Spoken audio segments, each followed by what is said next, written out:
Ya, yang di belakang bisa maju ke depan aja langsung. Jangan di belakang, terima kasih. Shalom.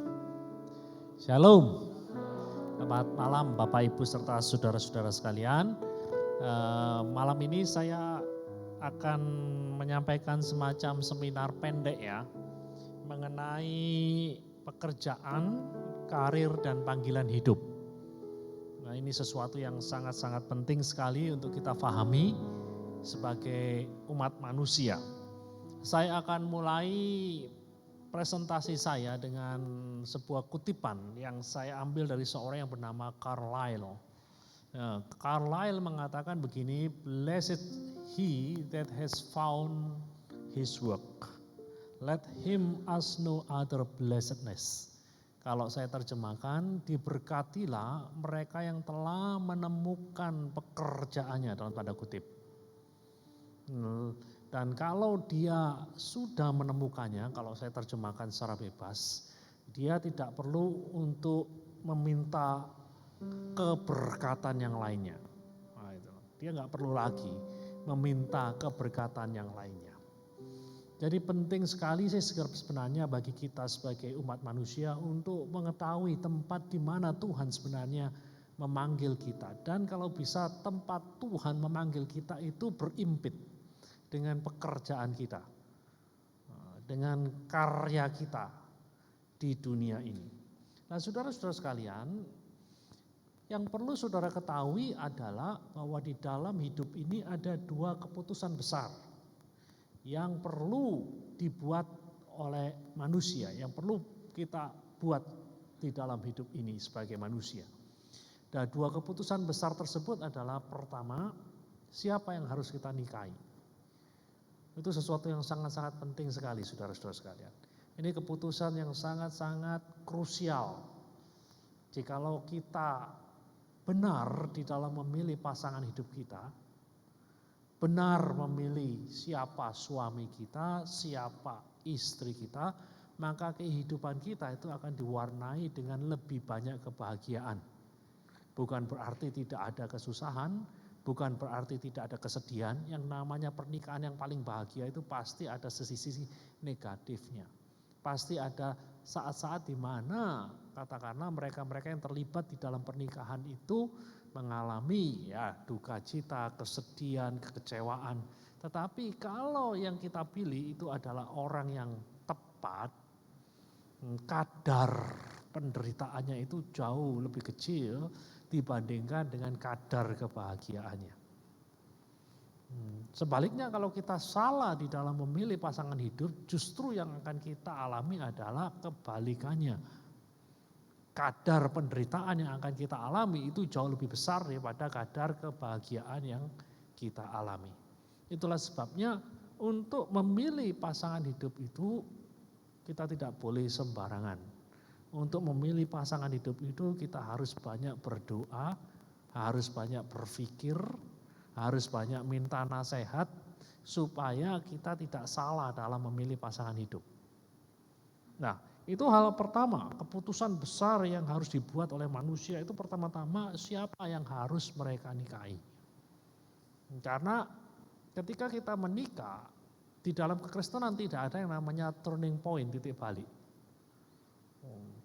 Oh, katanya orang Jawa wis getun, kemudian nyesel, kemudian dikembalikan aja ke orang tuanya, dan kemudian cari yang lain. Tidak bisa saudara-saudara sekalian. Di dalam kekristenan, seperti yang tiap kali kita dengar di dalam acara pemberkatan nikah, yang namanya pernikahan itu kan hingga maut memisahkan kita. Janji nikah yang dibuat itu kan seperti itu. Aku akan mendampingi engkau dalam suka dan duka, dalam sehat dan sakit, dan seterusnya sampai maut memisahkan kita. Lah itu yang berat. Kalau tidak ada sampai maut memisahkan kita itu lebih enteng saudara-saudara sekalian. Masalahnya adalah janji yang kita buat di hadapan Tuhan, janji yang kita buat di hadapan jemaat itu adalah sampai pada titik itu. Sampai maut memisahkan kita. Jadi kalau kita salah di dalam memilih itu tidak ada titik balik saudara-saudara sekalian. Ya sudah dijalani saja.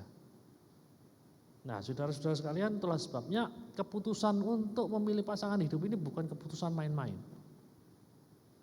Dan ada satu lagi keputusan yang tidak kalah pentingnya di dalam hidup ini, yaitu terkait dengan pekerjaan atau profesi apa yang harus kita tekuni.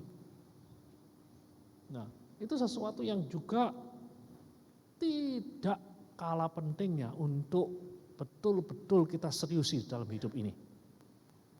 Nah, itulah sebabnya malam ini saya ingin berbicara mengenai pekerjaan, karir, dan panggilan. Nah, kalau saudara lihat judulnya kok kelihatannya ada beda ya. Pekerjaan, karir, dan panggilan. Ya memang karena ada bedanya. Pekerjaan di dalam bahasa Inggris itu menggunakan kata job. Apa itu job? Job itu adalah sesuatu yang kita lakukan untuk mendapatkan uang. Seorang guru mengajar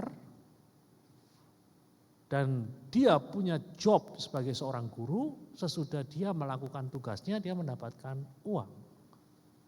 Seorang sopir memiliki job sebagai sopir yang mengendarai atau menyupiri seseorang atau beberapa orang, dan ketika dia menuntaskan jobnya dia mendapatkan uang.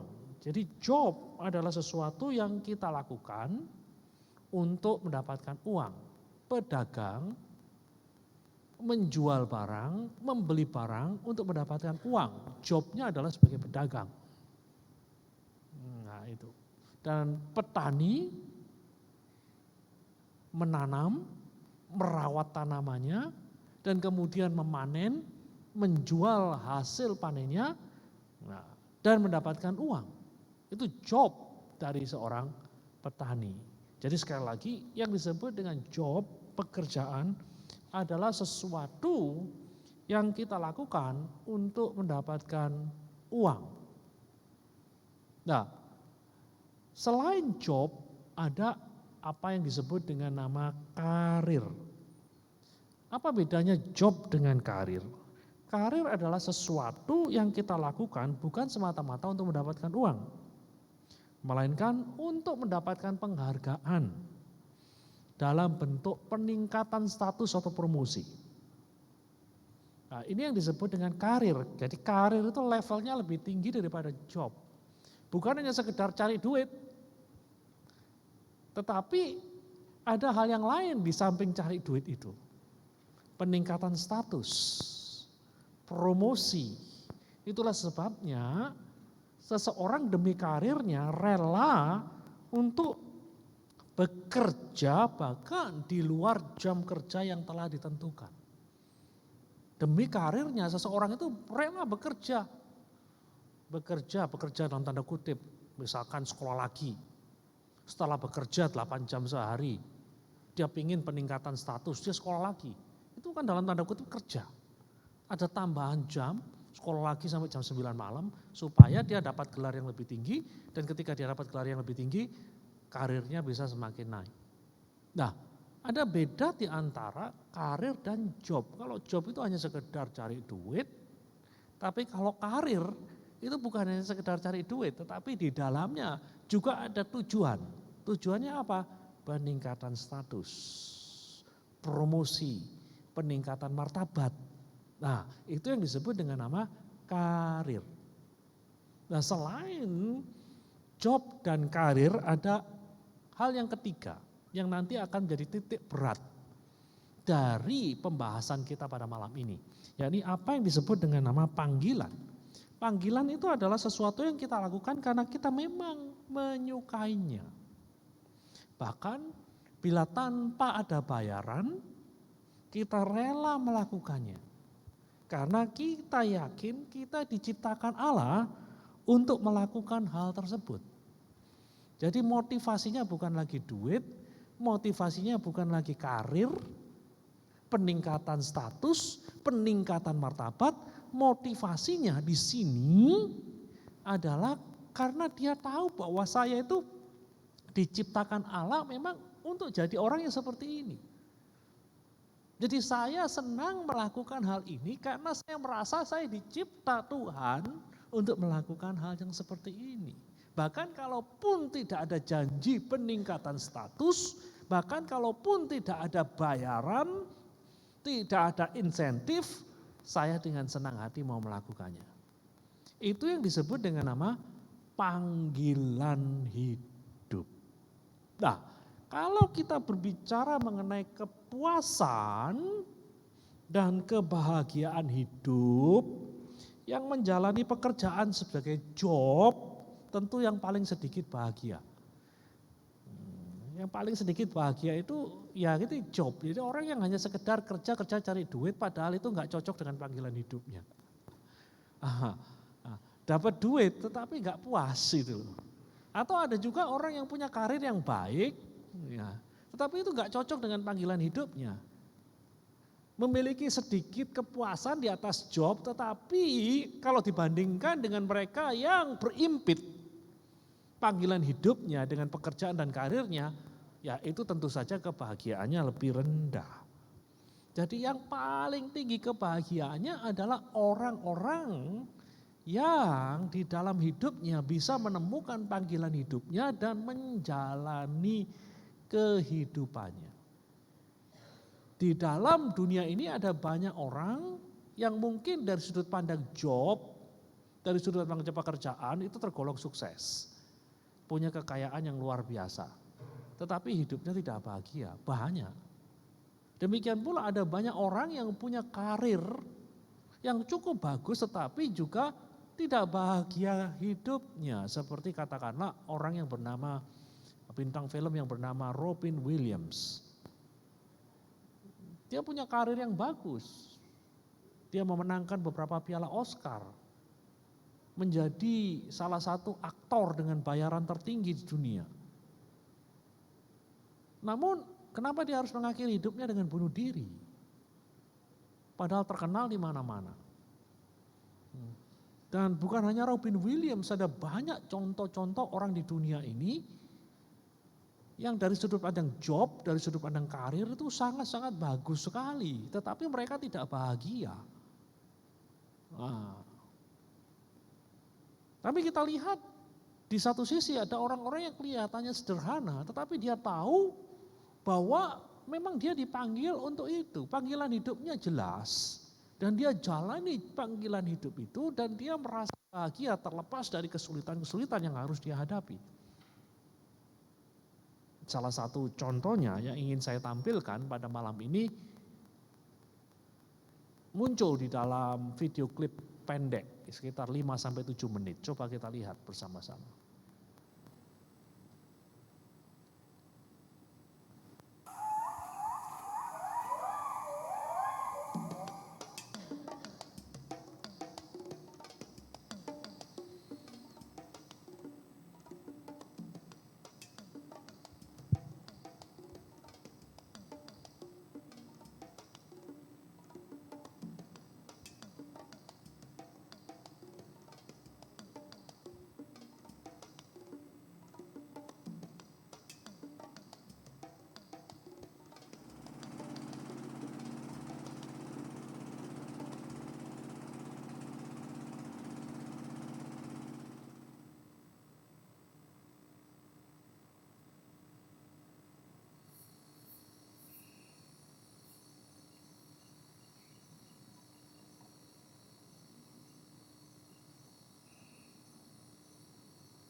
Kalau saya dari kecil memang suka dengan binatang pada umumnya, tetapi mulai umur 10 tahun saya tertarik sekali dengan primata.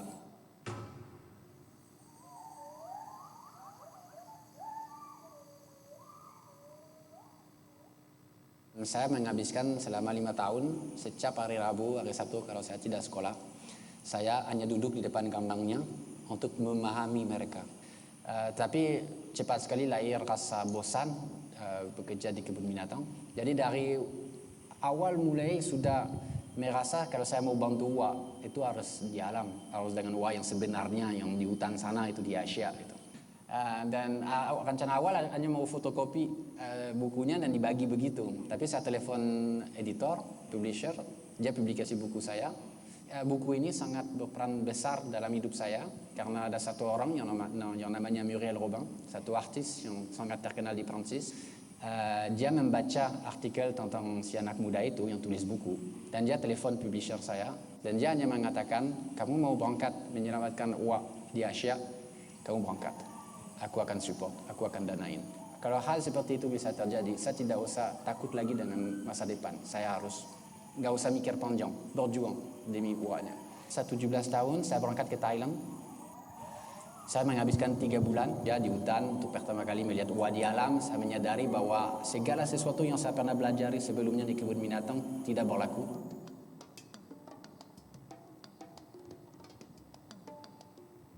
Saya berangkat Mei 98 waktu itu. Aku langsung ke Kalimantan. Itu buat survei, melihat di setiap kampung dan ternyata banyak sekali uak yang dipelihara masyarakat. Banyak sekali dan saya merasa itu pentingnya adanya satu yayasan untuk memberi kesempatan kedua kepada semua satwa itu untuk melestarikan mereka. Karena selama ini fokus utamanya di Indonesia, terutama di Kalimantan, orang hutan. Seolah-olah satwa yang lain gak ada, seolah-olah satwa yang lain gak penting.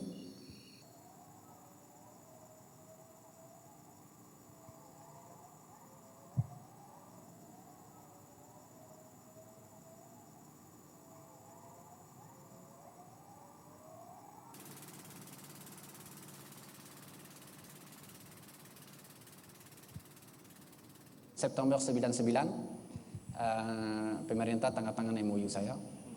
Jadi baru resmi Kalawaet bisa mulai bergerak di Indonesia. Jadi program pertama yang saya bangun di Hulu Sungai Katingan, mulainya dari satu camp biasa yang waktu itu saya tidak punya uang sama sekali, cukup untuk bikin satu camp yang sangat sederhana. Saya pasang pelang Kalawaet di atas, saya bikin foto, saya kirim ke luar negeri dengan pesan yang sangat optimis. Wah, Kalawaet sekarang itu sebuah tempat, bukan tidak hanya sebuah proposal, dan orang mulai sumbangkan dan itu mulai seperti.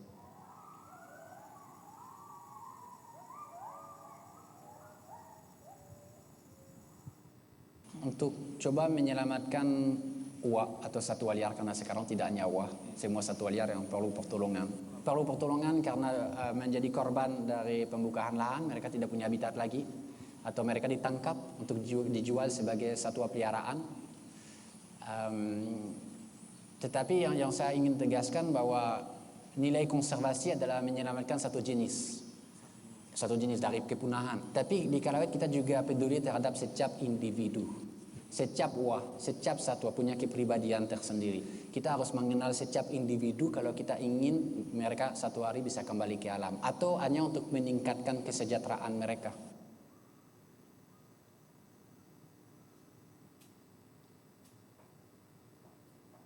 Itu sangat penting. Jadi di Kalawaet kita coba memberi hidup yang lebih baik. Kalau memungkinkan kita kembalikan ke alam, kita kerja dengan media, kita bangun radio. Jadi semua satwa kita terima dari pendengar yang bantu, yang mereka menyelamatkan, yang mereka share infonya. 70% satwa yang ada di Kalawaet itu datangnya dari pendengar. Ingin mencoba untuk menyelamatkan uak pada saat mereka masih di pohon. Dan itu dengan membangun kawasan konservasi baru. Itu program Kalawaet untuk membeli lahan, membangun kawasan seperti di sini, di mana satwa ada di alam dan akan tinggal di alam karena kita menjaga mereka.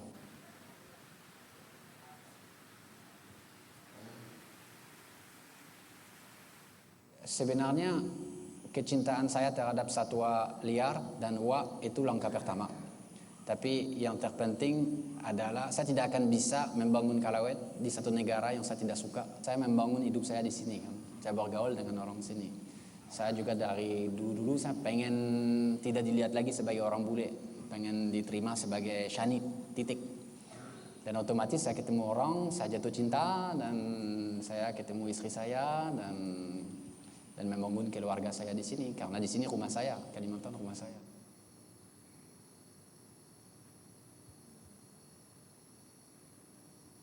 Sebenarnya ini mungkin lebih pribadi sedikit, tapi di 2009 anak saya kedua lahir. Dan dia punya kembaran.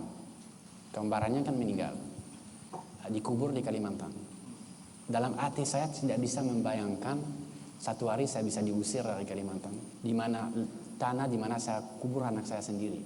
Pada saat itu sudah yakin 100%. Di situ yang mencari informasinya segala, tapi sangat sulit, sangat sulit.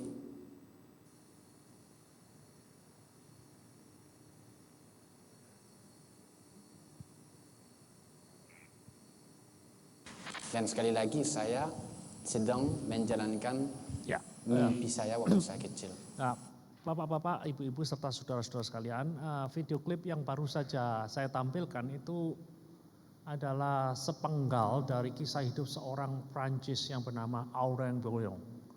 Jadi, tapi karena namanya itu susah ya diucapkan, bahasa Prancis kan memang susah. Namanya kalau dalam bahasa Indonesia itu Auriel itu. Ini bacanya itu Prancis itu lidahnya dipluntir dulu baru bisa baca. Makanya kemudian dia mendapatkan namanya nama dari Thailand dan nama dari Kalimantan. Nama yang dia peroleh di Thailand itu adalah Siani. Siani itu artinya owa. Owa itu monyet yang tangannya panjang gitu. Jadi orang cakep-cakep kok dipanggil owa. Nah kemudian sesudah dia pindah ke Kalimantan, dia mendapat nama Kalawit. Kalawit itu juga nama monyet yang disebut dengan nama owa itu dari bahasa Kalimantan itu Kalawit. Jadi orang cakep-cakep. Jadi orang ini sangat terkenal sekali. Kalau Anda lihat hampir di tayangan-tayangan TV utama Indonesia pernah muncul. Di Kick Andy, di Hitam Putih, juga di TV-TV luar negeri. Ya, jadi Siani ini adalah orang yang luar biasa, orang yang mengerti panggilan hidupnya, bahkan semenjak dia masih kecil. Jadi ketika dia berumur sekitar 12 tahun, dia akan menghabiskan waktu senggangnya sesudah sekolah itu duduk di kebun binatang. Dan ketika dia mengamati owa, itu hatinya kemudian merasa bahwa sepertinya Tuhan panggil saya untuk merawat makhluk ini. Dia amati owa itu. Tiap kali dia pulang sekolah, tenguk-tenguknya katanya orang Jawa, di kebun binatang, diamati owa kok sedih, kenapa kok sedih? Dia pelajari sedemikian rupa sampai akhirnya dia bikin semacam buku. Dan buku itu kemudian diterbitkan. Buku itu ditulis oleh anak yang belum berusia 17 tahun. Dan buku itu menimbulkan ya kehebohan yang luar biasa. Seperti yang dikatakan oleh Siani tadi, ada seorang artis Prancis yang begitu terkesan sekali waktu dia baca buku yang ditulis oleh Siani mengenai owa ini. Dan kemudian Siani merasa bahwa dia nggak bisa hanya sekedar di kebun binatang. Rasa-rasanya Tuhan memanggil dia untuk pergi ke tempat asal dari owa ini yang cukup banyak di Asia. Dan kemudian tadi kan dia bersaksi, artis itu kemudian panggil dia dan kemudian katakan kamu pergi ke tempat kamu mau pergi. Nanti aku yang akan biayai kamu. Nah dengan keyakinan seperti itu, Siani tadi kan mengatakan kalau ini bisa terjadi apalagi yang perlu aku takuti dengan masa depanku. Anak berusia 17 tahun kemudian pergi ke Asia, ke Thailand. Di Thailand dia 3 bulan di sana belajar mengenai owa. Namun dia tahu persis bahwa pusat owa itu bukan ada di Thailand tapi di Indonesia. Di Indonesia itu ada 7 jenis owa. Di Kalimantan, di Sumatera, dan kemudian dia pergi ke Kalimantan. Dan sebelum dia pergi ke Kalimantan dia mendirikan yayasan dan dia ketemu dengan Menteri Lingkungan Hidup di Indonesia pada waktu itu. Saat dimana orang-orang banyak keluar dari Indonesia gara-gara kerusuhan tahun 98, ini si Siani ini malah masuk. Dan Kementerian Lingkungan Hidup menerima seorang remaja yang punya tekad yang luar biasa dan akhirnya diberi izin untuk mendirikan yayasan Kalawit itu. Dan tadi dia kan ngomong waktu dia datang ke Indonesia, waktu dia kemudian diizinkan untuk masuk Kalimantan, uangnya hanya cukup untuk membuat semacam rumah kecil. Tapi ya karena itu panggilan hidupnya dan dia begitu yakin akan penyertaan Tuhan dan kenyataannya hari ini kan dia punya yayasan yang luar biasa. Yayasan yang didirikan itu telah membuat konservasi owa terbesar di dunia yang ada saat ini. Dari bukan siapa-siapa dia dikenal di mana-mana. Dari mengerjakan segala sesuatunya sendiri, kini dia punya 60 orang staff yang membantu dia. Dan dia bahagia. Makanya dia memutuskan untuk menjadi warga negara Indonesia. Dan kalau boleh ya mati di sini gitu loh. Karena panggilan hidupnya bahagia. Nah, walaupun kalau saudara nanti lihat di tampilan-tampilan YouTube atau wawancara-wawancara yang dibuat, itu tantangan-tantangan yang dia hadapi itu tantangan-tantangan yang besar saudara-saudara sekalian. Nah, inilah pentingnya bagi kita saudara-saudara sekalian untuk memahami apa yang menjadi vocation atau panggilan hidup kita. Jadi pada sore ini fokus dari pertemuan kita adalah pada vocation ini, panggilan ini. Saya mencoba mengarahkan Anda, khususnya yang masih muda ini, ya, untuk menemukan panggilan hidupmu supaya engkau ya bisa menjadi optimal, menjadi maksimal. Supaya engkau benar-benar berjalan di dalam arah yang telah ditunjukkan Tuhan di dalam hidupmu. Ada suatu kekeliruan, biasanya kalau pendeta itu bicara mengenai panggilan itu selalu dikaitkan dengan jadi pendeta, jadi hamba Tuhan. Bukan itu saudara-saudara sekalian. Yang dimaksud dengan panggilan di sini adalah Anda menjadi seperti apa yang Allah mau Anda menjadi. Kalau Allah mau Anda menjadi pedagang, ya jadi pedagang. Jangan jadi pendeta. Kalau Allah mau Anda menjadi katakanlah petani, ya jadi petani. Jangan jadi yang lainnya. Kalau Allah mau Anda menjadi guru, jadilah guru. Kalau Allah mau Anda menjadi pendeta, ya jadi pendeta. Nah gitu loh. Jadi panggilan di sini jangan kemudian dipersempit hanya kepada panggilan yang terkait dengan melayani Tuhan purna waktu. Yang saya maksud panggilan hidup di sini adalah menjadi seperti apa yang Tuhan inginkan di dalam hidup Anda. Oke, kita akan bahas konsep panggilan ini dengan lebih dalam. Kata panggilan saudara-saudara sekalian, di dalam bahasa Inggris digunakan kata vocation, itu berasal dari bahasa Latin vocare. Vocare itu artinya memanggil. Kata ini mengandung makna adanya suatu suara yang memanggil seseorang untuk mengikuti tujuan uniknya. Seperti Siane tadi. Dari kecil sudah dipanggil-panggil. Dari kecil di dalam hatinya sudah ada suara yang mengatakan owa, owa, owa, owa. Demikian pula dengan saya pribadi, dari semenjak saya remaja, itu sudah ada suara yang mengatakan jadi guru, guru, guru, guru.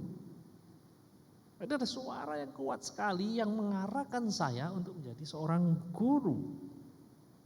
Nah, panggilan semacam inilah yang perlu Anda kenali semenjak Anda masih berusia muda. Supaya Anda itu enggak nyesel nantinya. Jadi jangan sampai nanti ketika Anda berada di ujung kehidupan Anda, ketika Anda ditanya, sekiranya waktu boleh diputar lagi, kamu mau milih apa? Milih seperti yang sudah kau jalani sejauh ini atau kamu memilih sesuatu yang lain? Kalau Anda mengatakan aku mau menjalani sesuatu yang selama ini aku jalani, aku happy, aku puas, ya berarti Anda sudah berada dalam track yang tepat. Tapi kalau kemudian Anda ngomong, wah kalau seandainya waktu bisa berputar lagi aku gak mau yang kayak gini lah. Nah itu berarti Anda gak cocok untuk menjalani panggilan hidupmu karena Anda gak puas. Itulah sebabnya kalau waktu boleh diputar lagi, kamu kalau boleh belok.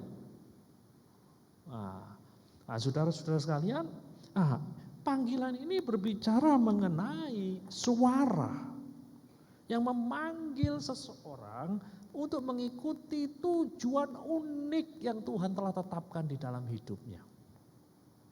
Seorang pakar pendidikan yang namanya Parker J. Palmer menyatakan bahwa tiap orang itu memiliki apa yang disebut dengan birthright gift. Karunia-karunia bawaan sejak lahir. Yang membuat mereka menjadi pribadi yang unik. Dengan talenta-talenta unik dan tentunya diciptakan dengan tujuan yang unik. Setiap orang, Anda, saya itu punya apa yang disebut dengan nama birthright gift. Kalau dalam bahasa Jawa gampangannya gawan bayi. Kita semua itu punya gawan bayi, saudara-saudara sekalian. Masing-masing punya bawaan yang kita miliki semenjak lahir yang membuat diri kita ini jadi pribadi yang unik. Dan Tuhan sudah memberikan talenta-talenta yang unik. Karena kita lahir dengan gawan bayi yang unik, punya talenta yang unik, maka Tuhan juga punya tujuan yang unik di dalam hidup kita. Nah, itulah sebabnya kita perlu apa yang saya sebut dengan mendengarkan panggilan hidup. Jadi semenjak Anda muda, tapi juga sebenarnya tidak terbatas pada yang muda. Mereka-mereka yang sudah dewasa, bahkan mereka-mereka yang sudah tua pun kadang-kadang dengan berani melakukan apa yang disebut dengan belokan-belokan yang tajam di dalam hidupnya. Saya ambil contoh seorang perintis gereja sidang jemaat Allah di Indonesia. Namanya Bapak Devon, tua, Ralph Mitchell Devon, bukan Ralph Morris Devon. Morris Devon yang pernah datang ke sini beberapa puluh tahun yang lalu, waktu gereja ini mungkin masih belum seperti ini, itu anaknya, bapaknya dia. Bapaknya dia itu adalah seorang pengusaha sukses. Punya perusahaan mebel yang sukses di kota Seattle. Namun suatu waktu dia menyadari bahwa bukan itu panggilan hidupnya. Tuhan punya panggilan yang khas di dalam hidupnya. Tuhan panggil dia untuk menjadi seorang utusan Injil, dan secara spesifik utusan Injil ke Indonesia. Dan di dalam usia yang sudah lumayan, katakanlah mungkin sedekah waktu itu sudah usia sekitar 50 tahunan, dia dengan nekat meninggalkan semua profesinya dan dia bawa keluarganya untuk berlayar ke Indonesia. Berlayar ke Indonesia dan akhirnya mendarat di Ambon. Dan di sanalah yang menjadi Ambon menjadi salah satu titik awal dari sejarah gereja sidang jemaat Allah di Indonesia. Sudah lihat di sini? Jadi tidak terbatas pada mereka-mereka yang berusia muda. Tapi mereka-mereka yang kadang-kadang sudah berusia setengah baya pun perlu untuk mendengarkan panggilan atau vocation. Supaya mereka boleh menjadi seperti apa yang Tuhan kehendaki di dalam hidup ini. Dan ketika kita setia, taat, mendengar suara yang bergema di dalam nurani kita, saya yakin kita akan menjadi orang yang berbahagia di dunia ini. Nah, saudara-saudara sekalian, kalau kita berbicara mendengarkan panggilan atau vocation, itu kadang-kadang mengharuskan kita untuk belajar menutup telinga terhadap suara-suara dari luar yang mempengaruhi kita untuk jadi ini atau jadi itu. Harus ini atau harus itu. Banyak anak-anak muda yang gagal untuk mendengar panggilan di dalam hidupnya karena dia tidak mau mendengar, karena dia tidak mau menulikan telinganya terhadap suara-suara dari luar yang mencoba mempengaruhi dia. Gitu loh. Ya, sudah lihat toh ada begitu banyak anak-anak muda yang begitu gampang dipengaruhi. Temannya ngambil bisnis, yo melo bebek itu saudara-saudara sekalian. Jadi dia tidak berusaha untuk mencari saya ini dipanggil Tuhan tuh jadi apa sih. Lebih banyak dipengaruhi oleh suara-suara dari luar. Kadang-kadang suara-suara itu juga datang dari keluarganya. Datang dari orang tuanya, kamu harus jadi ini. Karena kalau kamu jadi ini, kamu dapat duit banyak. Apakah dapat duit banyak itu salah? Enggak salah. Tapi jangan sampai duit yang banyak itu pada akhirnya membuat kita jadi tidak bahagia di dalam hidup kita oleh karena kita gagal untuk mendengar suara yang bergema di dalam diri kita. Nah, saudara-saudara sekalian, kalau kita ingin mendengar panggilan itu dengan jelas, seringkali kita harus belajar untuk menulikan telinga kita dari suara-suara dari luar yang mencoba mempengaruhi hidup kita. Anak-anak muda yang ada di sini, saya tantang Anda untuk kadang-kadang menulikan telinga Anda dari suara-suara yang mencoba mempengaruhi Anda. Ayo ikut ke sini, ikut ke sini. Banyak kasus toh anak-anak sekarang ini, ada anak-anak yang di SMA sudah seneng IPA, tiba-tiba mau masuk universitas, banting setir ke IPS. Kenapa banting setir ke IPS? Ya karena banyak temannya di sana. Nah, padahal bukan itu panggilan hidupnya. Nah, ini banyak hal-hal yang seperti ini saudara-saudara sekalian. Jadi jangan sampai kita kemudian suatu hari nanti kecewa gara-gara kita gagal untuk mendengar panggilan hidup kita dengan jelas. Mendengarkan panggilan berarti belajar mendengar suara dalam diri kita yang menggemakan suara Tuhan bahwa kita adalah ciptaannya yang unik. Dan saya belajar untuk mendengarkan suara Tuhan itu di dalam hidup saya. Sesudah saya selesai pendidikan S1 saya, itu suaranya itu kuat sekali. Menjadi guru, saya dipanggil untuk menjadi guru. Saya dipanggil untuk menjadi pengajar. Walaupun kemudian di kemudian hari diarahkan dengan lebih jelas lagi. Menjadi pengajar untuk calon-calon hamba Tuhan. Tapi sebelumnya yang jelas itu adalah jadi guru.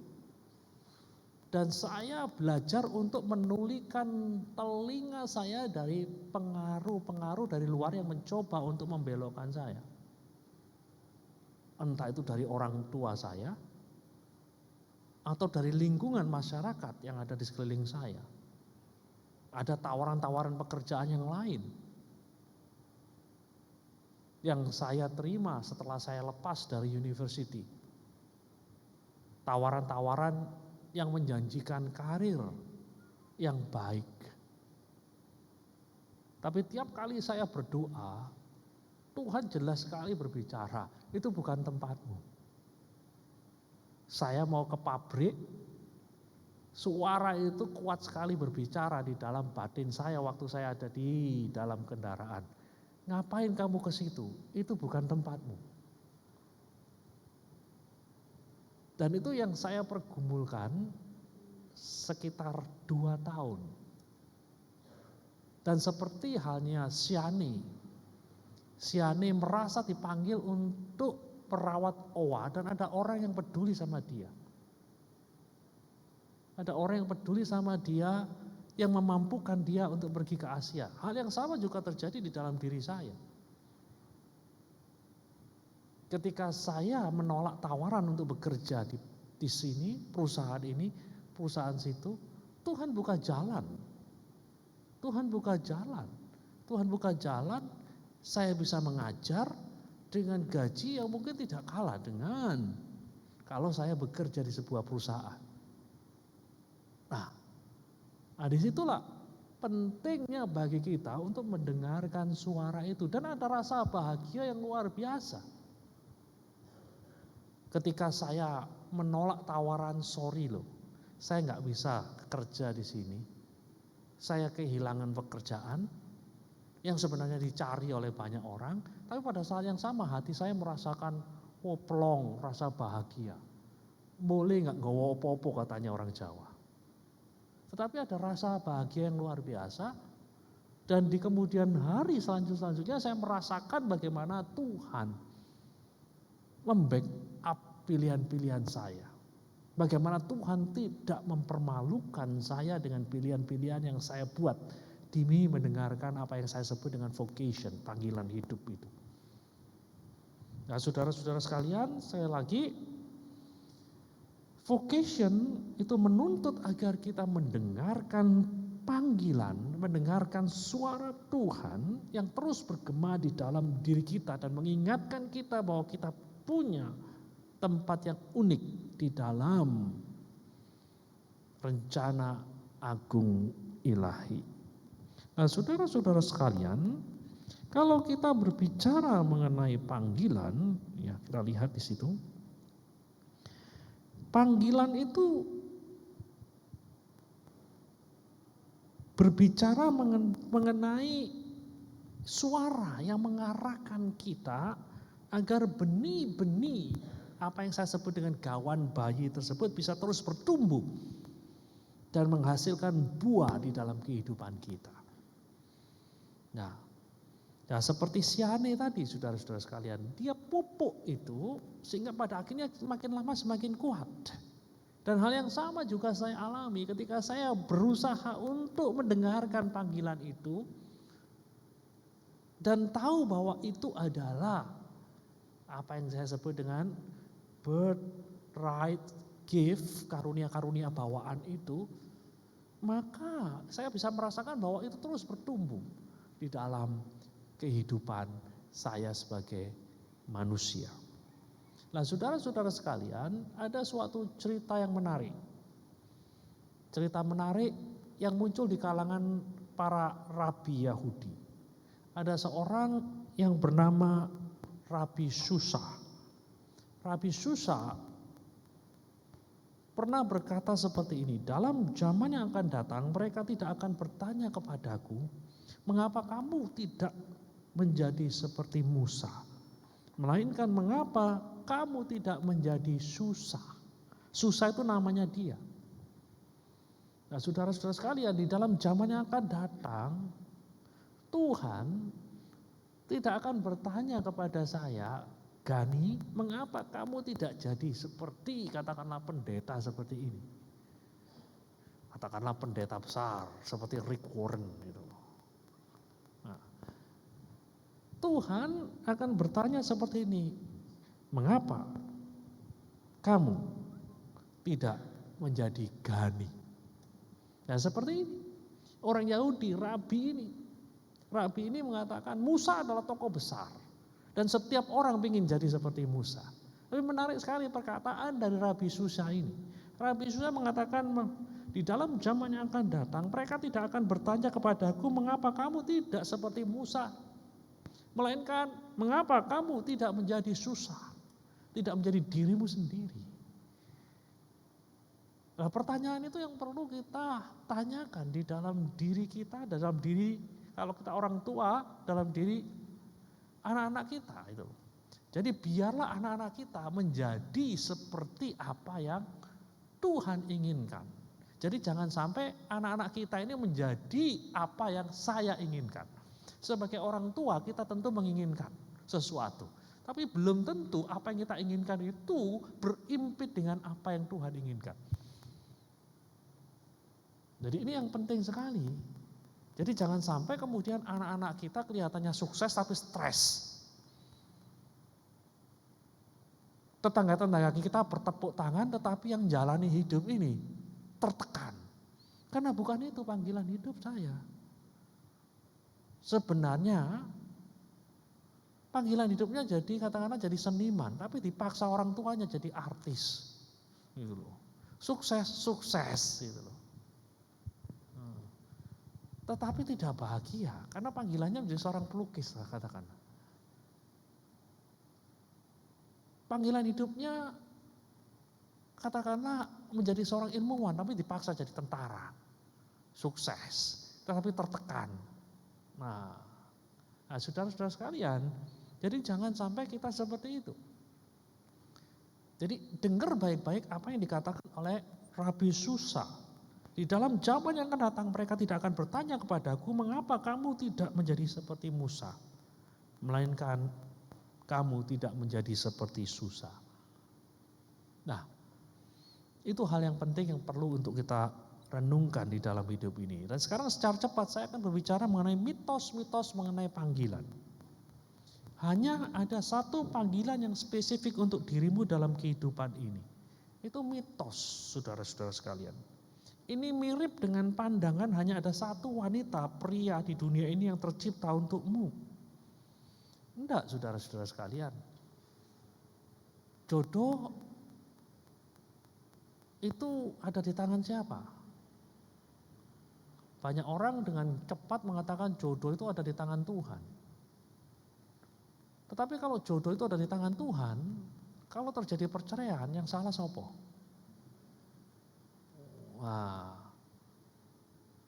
nah, itu tuh sesuatu yang menarik sekali untuk dibahas, saudara-saudara sekalian. Gampang saling mengatakan jodoh ada di tangan Tuhan. Iya lah, perkawinannya membahagiakan. Kalau permainannya hancur berantakan, yang salah sopo? Jadi Tuhan tidak bisa disalahkan karena Tuhan tidak pernah salah. Jadi hati-hati untuk mengatakan jodoh ada di tangan Tuhan itu, saudara-saudara sekalian. Jadi Tuhan memberikan kepada kita pilihan. Dan kita sudah diberi guideline oleh Tuhan untuk memilih siapa yang akan jadi pasangan hidup kita. Jadi kehidupan itu bukan seperti kertas yang sudah ditulis, tulisane komplit sehingga saudara tidak bisa berbuat apa-apa. Kalau diterapkan dalam hidup, kalau wanita A, pria A itu akan jadi pasangan hidupmu, kamu tidak akan bisa berbuat apa-apa. Saya pikir kehidupan bukan seperti itu. Kehidupan menghadapkan pada kita sebuah pilihan. Bagi saya kehidupan itu seperti kertas ujian. Saudara menerima ujian. Kemudian ada kertas jawaban. Anda mau jawab semau Anda, boleh toh? Boleh toh? Kalau ada pertanyaan 5 ditambah 5 berapa? Anda boleh jawab 20, boleh? Boleh, tapi gak lulus. Kalau gak lulus yang salahi sopo? Yang memberi ujian atau yang memberi jawaban? Yang memberi jawaban, saudara-saudara sekalian. Jadi kehidupan itu seperti itu. Tuhan itu sudah memberi kepada kita pilihan-pilihan seperti soal. Dan Tuhan sudah mengajar kita bagaimana untuk menjawab dengan benar. Lah kalau kita jawab salah, sing salah sopo? Tuhan. Demikian juga ketika kita berhadapan dengan jodoh, kasusnya kayak gitu. Ada pilihan-pilihan yang sudah diberikan oleh Tuhan dan Tuhan sudah mengajar kita bagaimana membuat pilihan yang bijak.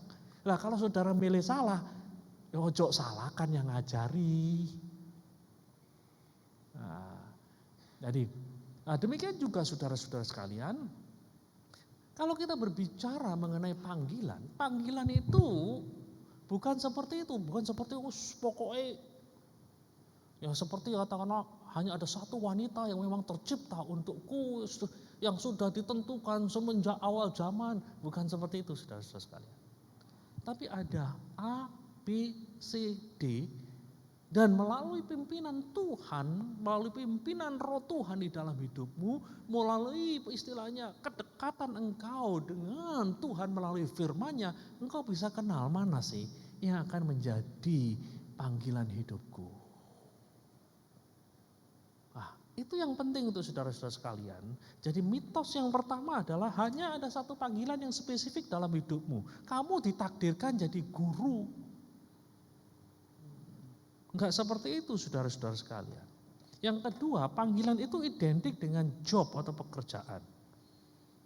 Ini juga mitos, karena jika ini benar, ketika Anda pensiun atau tidak bekerja, berhenti pula panggilan hidup Anda. Panggilan Anda telah ada sebelum Anda punya job. Sebelum Anda punya pekerjaan, panggilan itu sudah ada. Dan akan terus mengikuti Anda sampai Anda mati. Kalau panggilan itu sama dengan job, begitu jobnya berhenti, panggilannya selesai. Enggak seperti itu mitos saudara-saudara sekalian. Jadi panggilan itu tidak identik dengan job. Panggilan itu adalah sesuatu yang lebih besar daripada job. Saudara-saudara sekalian, atau pekerjaan. Dan kemungkinan mengapa kita harus menemukan panggilan hidup kita. Mengapa kita harus menemukan panggilan hidup kita? Karena hal itu sekali lagi terkait dengan kesehatan dan kebahagiaan kita. Jadi orang yang dengan setia menaati panggilan hidupnya itu akan menjadi orang yang bahagia. Sedangkan orang yang mengabaikan panggilan hidupnya itu akan menjadi orang yang gampang cemas, galau, depresi. Karena nggak cocok dengan panggilan hidupnya. Nah itu yang pertama. Yang kedua, mengapa kita harus menanggapi atau menemukan panggilan dalam hidup kita? Karena hal tersebut membawa kita kepada kesuksesan yang lebih besar. Melakukan sesuatu yang menjadi kesenangan, itu tentu akan membuka jalan pada kesuksesan yang lebih besar. Kalau kita katakanlah bekerja dan pekerjaan itu tidak kita senangi, ya repot. Delok penggawean aku wis katanya orang Jawa gilo gitu loh. Lah kapan maju nih saudara-saudara sekalian? Tetapi kalau kita bekerja dan pekerjaan itu cocok dengan panggilan kita, jadi kita jadi cinta dengan pekerjaan itu. Orang yang cinta dengan pekerjaan itu akan mengerjakan sesuatu dengan serius, akan berusaha mengembangkan pekerjaan tersebut, akan dengan kreatif mengembangkan pekerjaan tersebut, sehingga saudara-saudara sekalian dikatakan kans untuk mencapai kesuksesan yang lebih besar itu bisa tercapai. Nah, saudara-saudara sekalian, ini yang penting bagi hidup kita. Kemudian yang ketiga, karena hal tersebut dapat membawa kita kepada kebebasan yang sejati. Mereka yang mendapati panggilan sejati dalam pekerjaan mereka akan mendapati bahwa garis batas di antara kerja dan bermain itu jadi lenyap. Nah itu loh. Pekerjaan adalah permainannya dan permainannya adalah pekerjaannya. Coba saudara tanya Lionel Messi itu. Kerjaannya sebagai apa? Pemain sepak bola. Namun bermain sepak bola juga menjadi tempatnya ya bermain, jadi senang dia. Karena itu batas di antara pekerjaan dan bermain jadi lenyap saudara-saudara sekalian. Enjoy sekali. Kerja itu senang. Masuk lapangan itu senang, gak tertekan saudara-saudara sekalian. Jadi saudara lihat sekarang, kalau saudara yang bekerja katakanlah sebagai karyawan, sebagai apa yang saudara rasakan hari Senin. Kalau hari Senin itu saudara kau-kaukan, wah Senin meneh. Senin lagi jadi Black Monday gitu loh. Tapi begitu lihat hari Jumat, wah semangat weh. Thanks God it's Friday gitu loh. Terima kasih Tuhan ini sudah Jumat. Besok aku gak kerja sewenang gitu. Loh, berarti pekerjaan itu gak cocok dengan panggilan hidupnya. Nah, ini yang perlu untuk kita renungkan saudara-saudara sekalian. Yang perlu kita untuk renungkan, perlu untuk kita doakan. Jadi orang yang istilahnya panggilan hidupnya dan pekerjaannya berimpit itu batas di antara kerja sama permainan itu jadi lenyap. Bukan lagi jadi beban. Seperti saya kan terlibat di dalam dunia pendidikan. Bagi saya sesudah selesai mengajar, membaca itu menjadi suatu hal yang menyenangkan bagi saya. Melakukan riset itu menjadi suatu hal yang menyenangkan bagi saya. Karena itu panggilan hidup saya. Tetapi tidak demikian dengan istri saya yang tidak dipanggil jadi pendidik. Beli buku satu aja baca 10 lembar seminggu gak selesai-selesai. Nah, saudara-saudara sekalian, karena itu bukan panggilan hidupnya menjadi seorang pendidik. Tapi saya seorang pendidik, saya enjoy sekali. Membaca adalah permainan saya. Melakukan penelitian adalah permainan saya. Bahkan kalaupun tidak ada apa-apa, tidak ada insentif, tidak ada duitnya, saya mau melakukannya. Karena itu panggilan hidup saya. Gitu. Nah, ini hal yang penting untuk kita pahami. Jadi itu akan membawa kita kepada kebebasan yang sejati. Nah, sekarang kita akan melihat bagian yang sangat-sangat penting, bagaimana kita bisa menemukan panggilan hidup kita. Tadi kita sudah mengerti panggilan itu apa sih, what-nya sudah kita ngerti. Nah, kemudian kita sudah mengerti why-nya, mengapa kita harus menemukan panggilan hidup.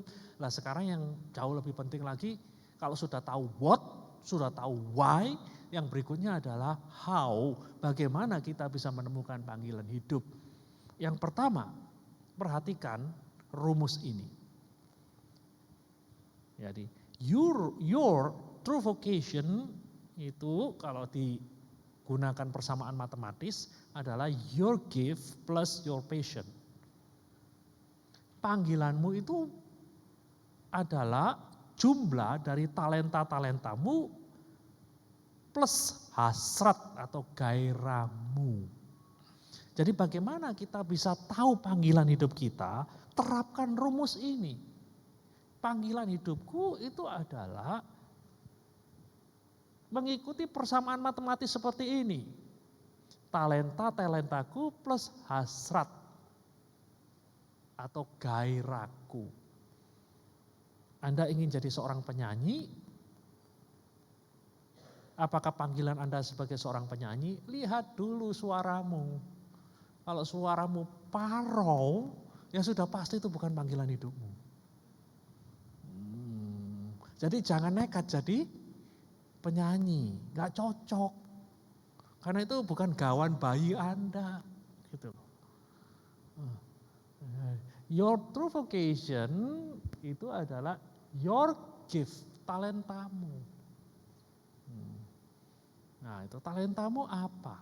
Selain talenta, ada aspek yang kedua, apa yang kita sebut dengan gairah. Waktu kamu melakukan itu, apakah kamu senang? Enjoy, kalau kamu enjoy, senang, ya itu panggilan hidup. Nah, jadi ini hal yang cukup penting bagi kita. Apakah panggilan hidupmu itu sebagai seorang pendidik? Lihat, ada nggak bakat mendidik dalam dirimu? Kalau kamu ngajar, murid-muridmu tidur semua, berarti itu bukan bakatmu. Itu bukan talentamu. Jadi pertimbangkan kalau mau kemudian mau jadi guru. Gitu. Jadi dua aspek ini penting sekali. Gift plus passion. Kalau mau jadi pendeta, ada enggak gift jadi pendetanya? Gift untuk merawat jemaat, gift untuk mengajar jemaat, ada enggak? Kalau enggak ada ya pertimbangkan lagi. Atau Anda punya gift itu tapi Anda tidak punya passion. Ketemu wongnya males itu loh. Nah gimana bisa? Enggak bisa saudara-saudara sekalian. Nah ini rumusnya seperti ini. Nah kemudian yang kedua, dengarkan baik-baik signal batin Anda melalui doa dan refleksi batin. Jadi selain mengerti rumus ini, hal yang kedua yang perlu untuk kita lakukan adalah mendengarkan signal-signal batin. Jadi seorang yang namanya Parker J. Palmer mengatakan jiwa kita itu mirip binatang liar yang tangguh dan dapat mencukupi dirinya sendiri namun pemalu. Kalau kita ingin berjumpa dan melihat dengan jelas jiwa itu, kita tidak boleh sibuk mengacak-ngacak hutan, sambil berteriak-teriak memanggilnya. Sebaliknya kita harus berjalan dengan tenang, tidak membuat keributan, bahkan kalau perlu duduk santai. Akan ada saatnya binatang liar dalam tanda kutip yang pemalu itu, yang kita nantikan itu akan menampakkan dirinya kepada kita. Nah di sini Parker J. Palmer ini memberikan semacam kiasan, bahasa kiasan. Anda ingin tahu panggilan hidupmu? Anda harus mengetahui apa yang menjadi isi jiwamu. Untuk mengetahui jiwa, kata Parker J. Palmer, itu enggak gampang. Untuk mengetahui kedalaman jiwamu itu enggak gampang. Karena menurut Parker J. Palmer, jiwa itu mirip binatang liar yang tangguh namun pemalu. Enggak gampang dijumpai. Sama seperti harimau itu. Harimau itu kan binatang liar yang tangguh. Ditunggoni susah muncul. Gitu loh. Umpamanya kalau yang nunggoni itu ribut, ya nggak akan muncul saudara-saudara sekalian. Nggak akan muncul. Ayah saya di tahun 50-an itu suka pergi ke Merawan sana. Yang konon masih banyak harimau Jawa. Jadi dia kerap kali menghabiskan waktu berhari-hari untuk nunggoni macan muncul. Itu aja nggak mau muncul saudara-saudara sekalian. Papa saya ngomong, tidak pernah muncul, hanya ketemu bulunya aja. Namun macannya nggak ada. Padahal sudah tenang, apalagi ribut, nggak muncul, melayu macane. Nah demikian pula dengan jiwa kita, kalau Anda ingin tahu kedalaman jiwamu, itu Anda harus tenang, kata Parker J. Palmer.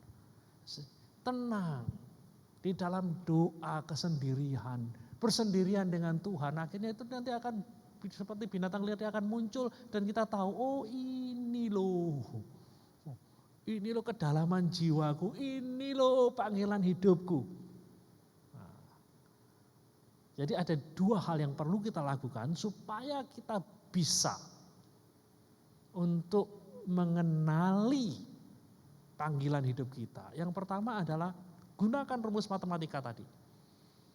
Dan yang kedua, kita belajar untuk menenangkan diri di hadapan hadirat Tuhan supaya kita bisa tahu apa yang menjadi isi dari jiwa kita sebagaimana di-print oleh Tuhan di sana. Oke, kemudian mari kita akan lihat yang berikutnya, hal-hal yang menyebabkan hancurnya sebuah panggilan. Kenapa ada orang-orang yang gagal untuk mengenali panggilan hidupnya, sehingga panggilan hidupnya jadi akhirnya hancur. Dengan kata lain, dia gagal untuk menjalani kehidupan sebagaimana telah ditetapkan oleh Tuhan. Yang pertama, terlalu banyak berpikir, terlalu banyak analisa, terlalu banyak hitung-hitung, sehingga pada akhirnya tidak membuat langkah yang berani. Terlalu banyak hitung-hitung, untung ruginya terlalu banyak dihitung-hitung, sehingga pada akhirnya langkah pertama tidak pernah dibuat. Dan dia tidak pernah menjadi seperti yang diinginkan Allah di dalam hidupnya. Dan kemudian yang kedua adalah menanti momen yang sempurna. Kita berjanji akan menanggapi panggilan ketika X, Y, Z terjadi. Banyak toh orang-orang yang ngomong seperti ini. Andai kata aku menerima tanda A, aku akan jalani itu. Tanda A sudah dia lihat kurang, minta tanda B. Tanda B sudah diceketok jelas, kurang C. Jadi ini saudara-saudara sekalian yang bisa membuat panggilan hidup seseorang itu akhirnya hancur karena ya itu tadi, menanti momen yang sempurna, menunggu semua tanda tergenapi lebih dulu. Kalau bunga ini tidak mekar jam 12 malam, berarti itu bukan panggilan hidup saya. Wah, repot kalau gitu. Gak melaku-melaku saudara-saudara sekalian. Kalau di musim kemarau ini tidak turun hujan, itu bukan berarti panggilan saya. Nah, itu jadi nunggu. Akhirnya nggak jadi-jadi saudara-saudara sekalian. Yang ketiga, Anda mengabaikan panggilan itu karena keluarga Anda tidak menyukainya. Jadi keluarga Anda tidak menyukainya bukan berarti saya ngajarin kita untuk menentang keluarga, tidak. Waktu pertama kali saya mengambil keputusan untuk menjadi seorang pendidik, menjadi seorang hamba Tuhan, itu perlu waktu. Dan saya tidak tantang orang tua saya. Orang tua saya nggak setuju mula-mula. Tetapi saya mendoakannya sampai akhirnya orang tua saya dengan rela melepaskan saya untuk menjadi seorang pendidik, untuk menjadi seorang hamba Tuhan. Nah, kalau kita betul-betul percaya sama Tuhan, Tuhan akan melunakkan kok hati orang tua kita. Kalau kita betul-betul sungguh-sungguh berdoa dan kita yakin bahwa itu adalah panggilan Tuhan di dalam hidup kita. Seperti yang saya alami tahun 95 ketika saya mengatakan, bolehkah saya pergi untuk melakukan studi lanjut, nantinya saya akan jadi pendidik, nantinya saya akan jadi hamba Tuhan. Orang tua saya kemudian mengatakan, ya silakan, kamu boleh pergi. Tapi kalau pergi, kalau jadi orang seperti ini, kamu tidak boleh jadi orang yang setengah-setengah. Kalau nyemplung sekalian. Jadi basah. Kalau mau jadi hamba Tuhan jangan setengah-setengah. Mau jadi hamba Tuhan yang beneran. Nah, itu kan restu yang luar biasa yang saya terima dari orang tua saya. Nah, tapi kadang-kadang jalan untuk menuju ke sana itu tidak secara langsung setuju. Enggak, kadang-kadang ada waktu. Di mana ada istilahnya mungkin ada pertentangan di antara apa yang menjadi idealisme orang tua dan apa yang menjadi idealisme Anda. Dan disinilah diperlukan kesabaran bagi kita. Jangan kemudian langsung menantang orang tua, kurang ajar sama orang tua, jangan. Lebih baik kita berdoa, saya berdoa puasa, sampai akhirnya orang tua saya berkata, iya. Dalam hal ini saya yakin benar kalau kita meminta apa yang sesuai dengan kehendaknya pasti akan terwujud, cepat atau lambat. 100%. Nah, kemudian kadang-kadang Anda mengabaikan panggilan itu karena tidak mendatangkan banyak uang. Nah, jangan khawatir saudara-saudara sekalian. Mungkin kita tidak akan memiliki uang sebanyak katakanlah orang yang lain, tetapi paling tidak seperti yang dialami oleh Siana, seperti yang saya alami di dalam kehidupan saya, selalu ada kata cukup untuk melakukan sesuatu yang harus dilakukan. Cukup tepat pada waktunya, Tuhan menyediakan. Dan itu membawa kebahagiaan tersendiri karena ada pengalaman rohani. Karena saya mendapatkan sesuatu bukan semata-mata dari kemampuan alamiah saya, tetapi ada pertolongan Tuhan, dan itu adalah sesuatu yang luar biasa saudara-saudara sekalian. Atau tidak punya nilai gengsi di hadapan masyarakat. Tidak apa-apa saudara-saudara sekalian. Kalau itu menjadi panggilan hidupmu, jangan kemudian kita mundur gara-gara, wah profesi itu nggak bergengsi. Jangan. Kalau memang itu yang diinginkan oleh Tuhan di dalam hidup kita, ya jalankan seperti teman saya yang kerjaannya sehari-hari sekarang ini mengembangkan apa yang disebut dengan nama belatung. Seorang seorang aktivis di Gereja Sidang Jemaat Allah di Jawa Barat yang mengembangkan belatung. Dan dengan itu menjadi berkat yang luar biasa bagi banyak orang, khususnya orang-orang yang berekonomi lemah. Dari sudut pandang gengsi, wah, pekerjaannya sehari-hari berurusan dengan sampah, tetapi itu menjadi berkat yang luar biasa. Itu panggilan hidupnya. Jadi jangan kemudian kita mundur gara-gara itu kurang bergengsi. Nah, yang berikutnya, Panggilan itu hancur karena kita dengan sengaja menenggelamkan diri dalam berbagai macam kegiatan dengan tujuan agar kita tidak mendengar panggilan itu dalam hidupnya. Kita menyibukkan diri.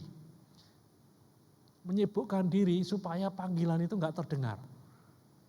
Kita bikin diri kita sibuk setengah mati dan kemudian capek tidur dan akhirnya kita tidak pernah dengar lagi panggilan itu di dalam hidup kita. Nah, itu hal yang bisa menghancurkan panggilan hidup kita. Dan yang paling parah itu adalah hal yang terakhir yang saya sebut dengan sabotase diri sendiri. Kita membuat diri kita sendiri gagal memenuhi panggilan hidup tersebut. Contohnya Anda dipanggil untuk jadi seorang pelari, namun Anda dengan sengaja membuat diri Anda cedera,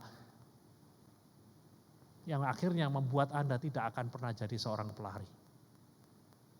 Anda dipanggil menjadi seorang penyanyi, namun Anda dengan sengaja untuk makan atau minuman atau minum-minuman yang akhirnya merusak pita suara Anda. Itu yang disebut dengan nama sabotase diri.